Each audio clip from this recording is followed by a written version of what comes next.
Cassidy Hutchinson joins us now live in studio. Her new book is titled Enough. In it, she reveals much more of what it was like to be a part of the Trump administration and new details around January 6th. Cassidy, good morning. It's great to meet you. Good morning. It's good to meet you. So let's talk first about that day, July 28th, 2022. You write in this book, you had already given your deposition. So you wondered why they couldn't just run the clips of that in the January 6th hearing. You weren't sure you wanted to be the sole witness that day sitting out there. Right up until the moment you went out, you said you were looking out at that room and that crowd and you knew how your life was about to change and you hesitated. What pushed you out there? Why did you think it was important to testify? Well, thank you for the kind introduction. There was a physical force and there was a metaphorical force. First, it actually took a little bit of force from my attorney. I turned back to my attorney right before the doors opened, and I turned back to my attorney, Bill, and I was like, do I have to do this? And I wanted to dash.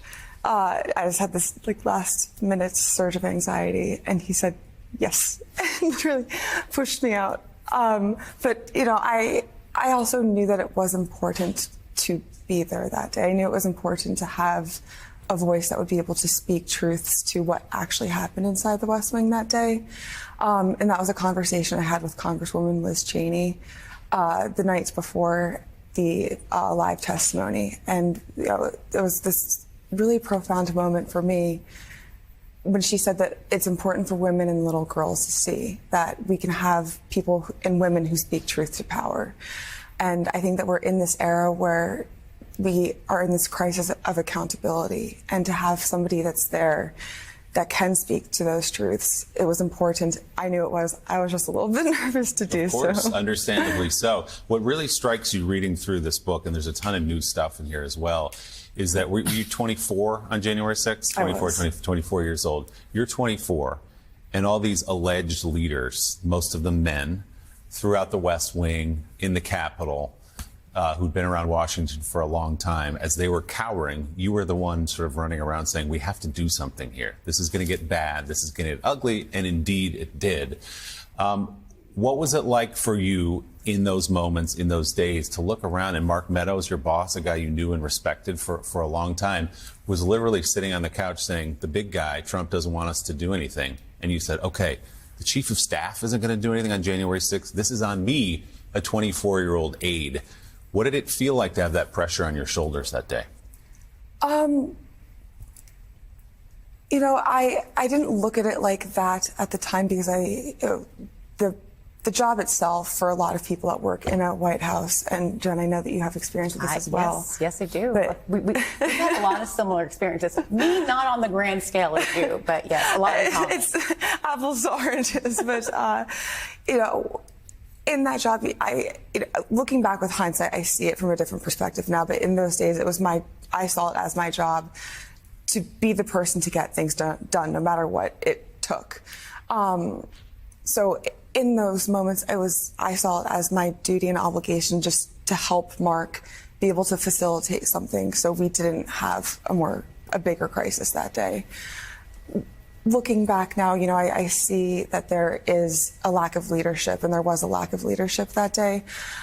I don't view it as, I don't have some hero complex over here that I saved anything on January 6th at all. January 6th was a terrible day, and I live with the guilt of being complicit and possibly instrumental in a lot of what led up to January 6th. Part of the reason I wrote this book was to shed light on the fact that I didn't just land in the chair on June 28th when I testified. It took a long time to get there. It took a long time to be able to process this and to come to terms with what we did and how it was so severe and the threat that it posed on our democracy. You write in the book you were a proud Republican, proud conservative, turned on to politics by the 2012 presidential campaign when Mitt Romney was running. You were proud to get the job in the Trump White House. You had respect for Donald Trump. You worked alongside him. When did that turn? When did that change? When did you feel like the things we've tolerated for these first three and a half years, and oh, that's just Donald Trump being Donald Trump, and as you write in the book, were amusing in some ways to the staff. When did that change for you? When did it get more serious and you thought to yourself, I've got to do something here? There was a shift in me on January 6th that I don't think I was fully cognizant to at the time. But, you know, again, it took a while to get to the point where I was able to fully admit all of those truths to myself. And I wrestled with, in my mind, with, was it us? And it's the Trump world mentality where I was like, I fell into that, and there's nothing wrong with it necessarily, but it's not how I felt.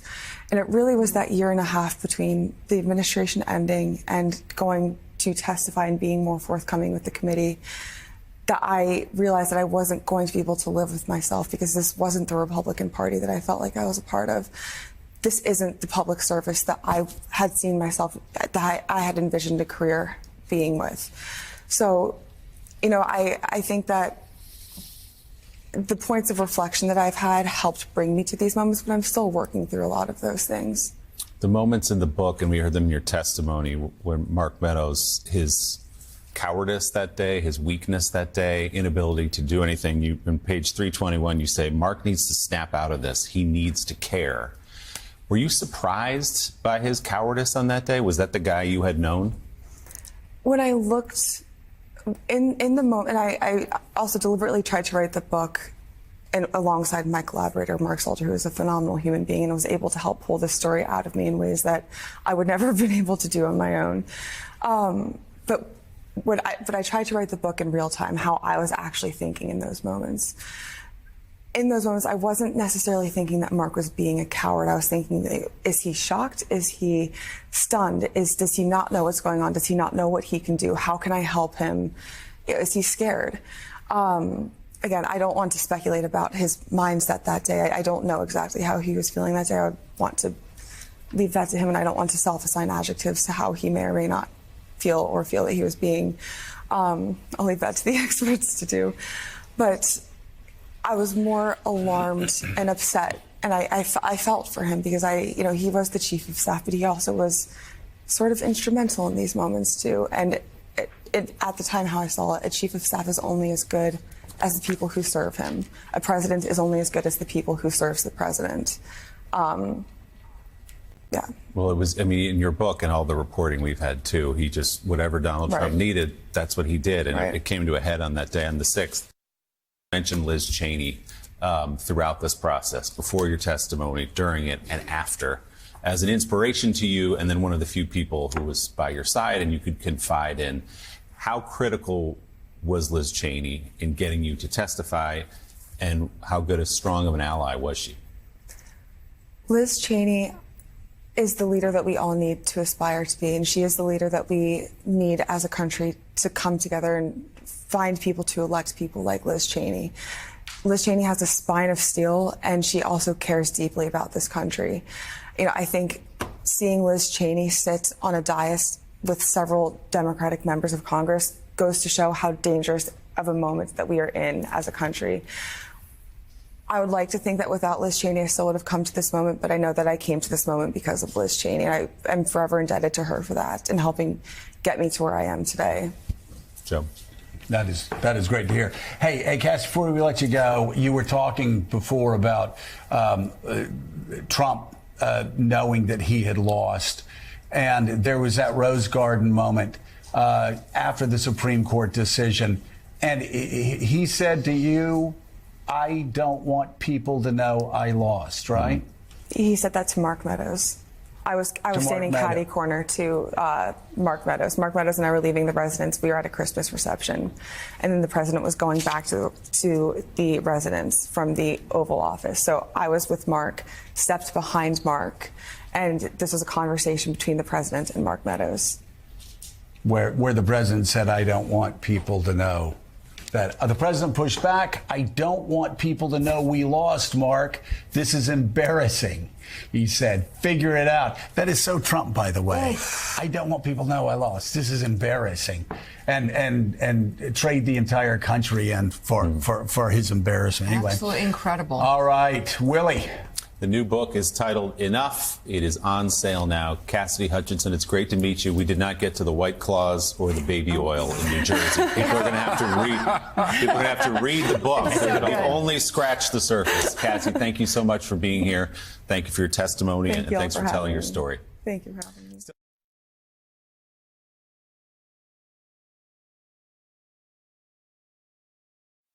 For this next question, it's a big one, but I'm curious what your instincts, what your gut answer is, and that is if Donald Trump is reelected, ... Finish it for me.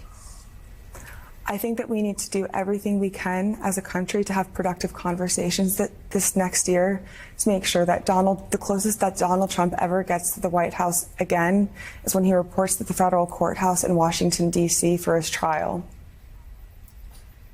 There you go. Okay.